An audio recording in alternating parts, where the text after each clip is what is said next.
Live events are something that the Fortnite community loves, and there's been plenty of them, so join me today as we rank every single one, ranging from the rocket launch to the brand new event Remix the Finale that just occurred today. Admittedly, compared to later live events, the rocket launch wasn't as grand or visually complex, but what makes it stand out is the significance of the event. It was Fortnite's first ever live event, and at the time, nothing like it had ever been attempted in gaming. Watching the rocket tear through the sky and create mysterious rifts was a groundbreaking experience, laying the foundation for Fortnite's future of live events. And while it doesn't match the scale of some later events, its impact and its memorability earn it a spot in A tier.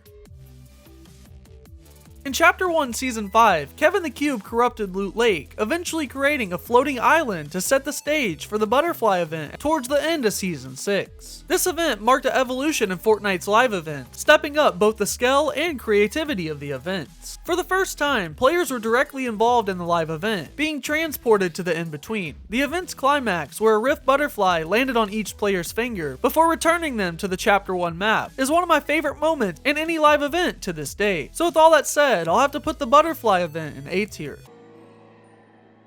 During Season 7, the Ice King loomed large, projecting himself across the entire map and covering it in snow. The event felt pretty unique, as it was incredible to witness such a massive transformation of the Chapter 1 island in real time. However, looking back, it lacked the interactivity and the narrative depth of other events that came before it and came after. And despite this event occurring in one of my favorite seasons, the Ice Storm event earned a spot in C tier.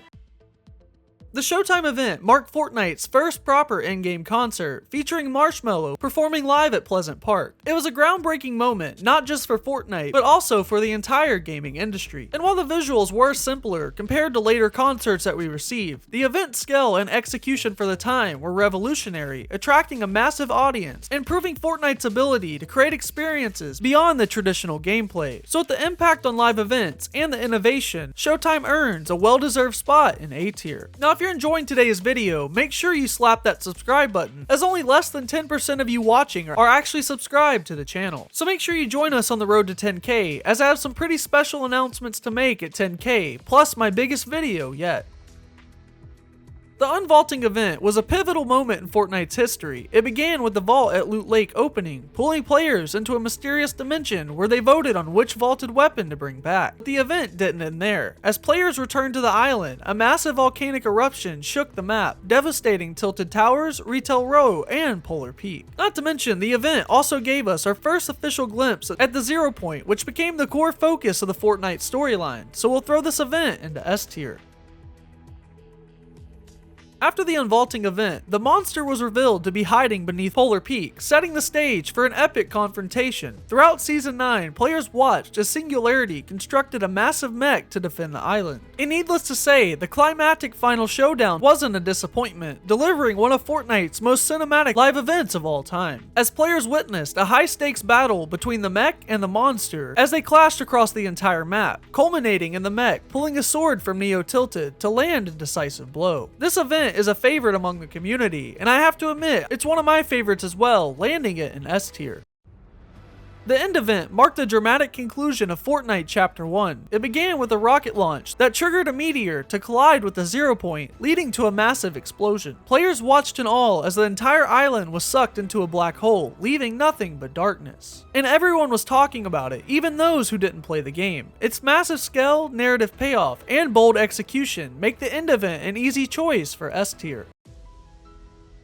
Taking place during Chapter 2 Season 1, live at Risky Rills, was of course the Star Wars live event. The setup felt promising, with a grand display of a Star Destroyer. However, the event quickly developed into more of a promotional talk show for the brand new Star Wars movie, and while the introduction of lightsabers to the game was a notable highlight from the event, this whole experience just lacked the interactivity and the spectacle that fans have come to expect from Fortnite live events, so we'll throw it into D tier.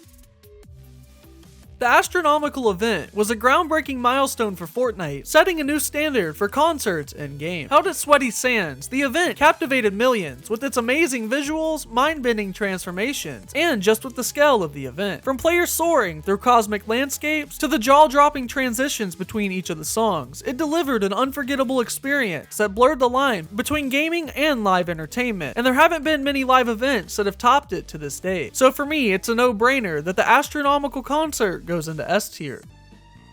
The device event was a pivotal moment in Fortnite's narrative, driven by Midas's Doomsday device, located at the agency. The event saw a beam of energy shoot into the sky, pushing back the storm, and triggering a massive wave of water that would ultimately flood the map. And while the event itself was visually striking and had a significant impact on the storyline, it didn't quite reach the same level of spectacle as some of the other S-tier events, but I still think the event is deserving of a spot in A-tier.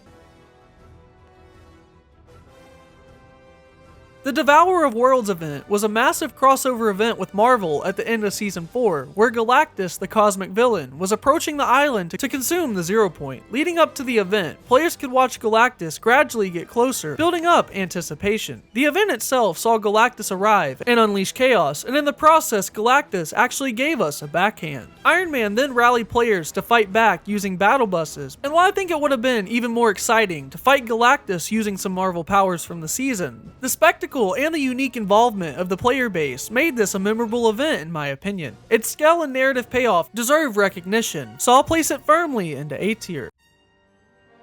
The Zero Point Crisis finale was an innovative event in Fortnite's history as it broke away from the traditional live event format. Rather than being a large-scale multiplayer event, it was a solo experience that unfolded once servers went live for Chapter 2 Season 6. Players took on the role of helping Agent Jones reach the Zero Point, and the event concluded with the monumental reveal of the Foundation, which was awesome to say the least. While the event was different from typical live events, it was a bold move for Epic to experiment with a solo-focused event, and in my opinion it paid off, and it was still pretty impressive, landing it in A tier. Now I'm personally not an Ariana Grande fan, but the concerts inside of this game are always a cool experience, and the Rift Tour was pretty impressive. Pair some catchy songs with some really cool visuals, and you get an experience in Fortnite that we don't get all that often. So even though I wasn't the prime demographic for this specific live event, I still really enjoyed it, so we'll throw it into B tier.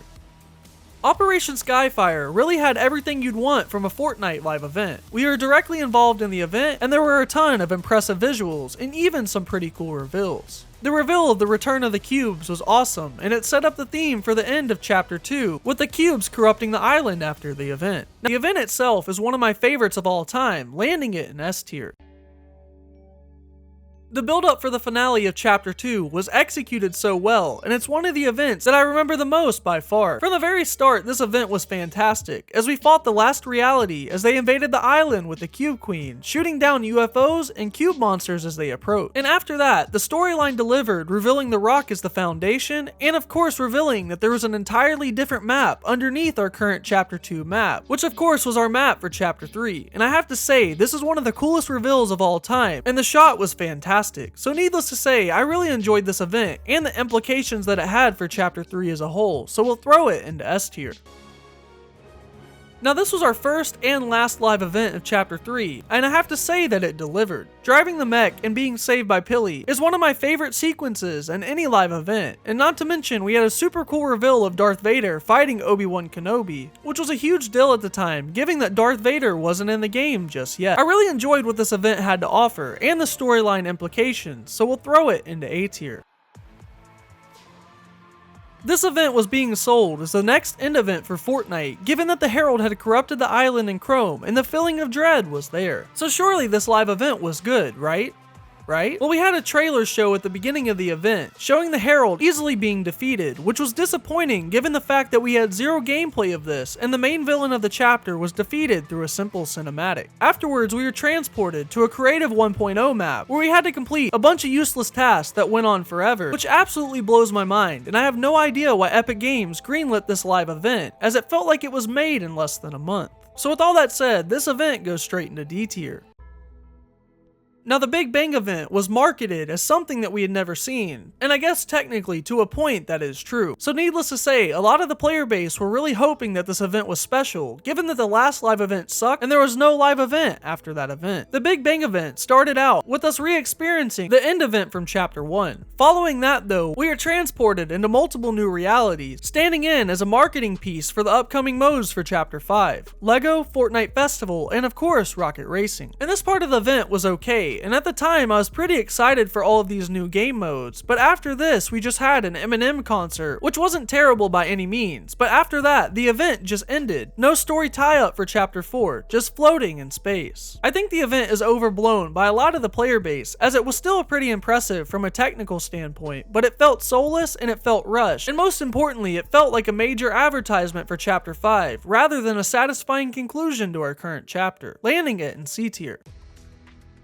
Now this is where live events technically made a return, but in the form of in-game mini-events. This event saw the Titan Hand emerge outside of restored Rills, holding Pandora's Box. And as a community, we had to come together to get the box down, causing Pandora's Box to tear open and summon the Greek characters for Season 2. Now I won't lie, I don't prefer these over the traditional live events, but I think this particular mini-event did its job in giving justification for the next season and getting me excited, so we'll throw it into B tier.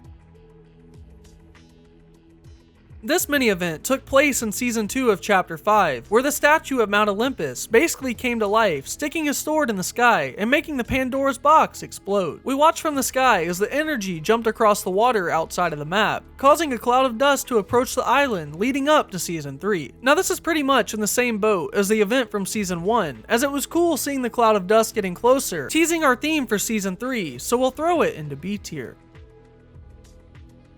Now in my opinion, this is one of the cooler mini live events. We watched as Megalodon fill up the Leviathan unit until he was interrupted by the Wanderer, aka Dr. Doom. This event was short and sweet, and it was cool to see Dr. Doom confirmed for the next season, so we'll throw it into B tier. Now this was probably the best mini event in terms of scale, as we got to fight a massive Dr. Doom on the Chapter 5 island. Now I know a lot of people say that this was excessive, as the community had to join together to take down his health bar, but in my opinion, this type of scale with an in-game mini event is exactly what we need moving forward if traditional live events don't return, so we'll throw this into A tier. Now I'll come out and say this is one of the worst live events of all time, if you can even call it a live event. Now I will give Epic their props, as I'm sure the developers put a lot of work into making this happen, but this was marketed as a proper live event, and given that it would lead us back to Chapter 2, players are pretty hyped to see what the storyline had in store, coming off the hills of Mephisto taking over the island for Fort Nightmares, and what did we get? A screen in restored Rills showing us Ice Spice and Snoop Dogg performing live in Times Square. Now I don't have much more to say on this specific event, other than Epic Games should have marketed this event as exactly what it was, a creative watch party, and if they did that, I'm sure a lot of players would be less harsh and less disappointed with the event, but for me it goes into D tier. Now as of recording, this event just took place, and I think it was pretty good for just being another concert. As we expected, there were some pretty cool visuals, and I think the event would have been more impactful with some of the teasers if everything for Chapter 6 wouldn't have already been revealed by Fortnite due to leaks. But overall, the event is exactly what they advertised, just another concert that was honestly pretty good, so we'll throw it into A tier. So that's gonna do it for ranking all the live events inside of the game. Be sure you let me know down in the comments below what you think of my personal list, and your overall opinions on all of these live events. But until next time guys, as always, take care and stay twisty.